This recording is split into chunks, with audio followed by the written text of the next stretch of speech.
So there's a lot of things that have to be taken into account, when you're first starting design, gathering that information, the site information.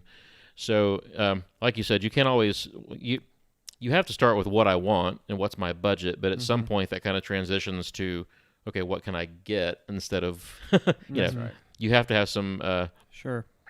some limitations, or be able to work within the limitations. So in a perfect world, like the ideal thing would be to have a team assembled before we even go to look at a property. Even that's like perfect world. Like, hey, Right. the architect and the builder are going to go jog out to the property and walk it before they even buy it. That's ideal, but that rarely happens. Right. Yep. Okay, so aside from great design and guidance, the things we've touched on so far, what other services do you guys offer to clients that most people should take advantage of outside of design? Yeah, that would be construction administration for us. I mean, it's one of those things that I kind of wish that we would just, Make it require. mandatory? Yeah, because we have seen time and time again that it's a necessity. I mean, a client does not know what they're looking at when they go out on site.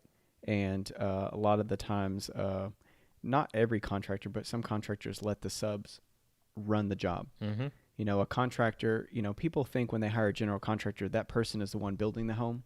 And so they trust that person and everything. But what they really are doing is they're buying a person who has a collection or a bunch of people that they've worked with who are specializing in those areas. And so if that person doesn't understand how they work, sometimes they just rely on them to just do it. Yep. And those guys don't always have the best craft or quality assurance. Especially if it's like a new design or a new technique they've never seen before. They're like, oh, my subs will figure it out. Yeah, and then the subs are like, well, this is the way I've always done it.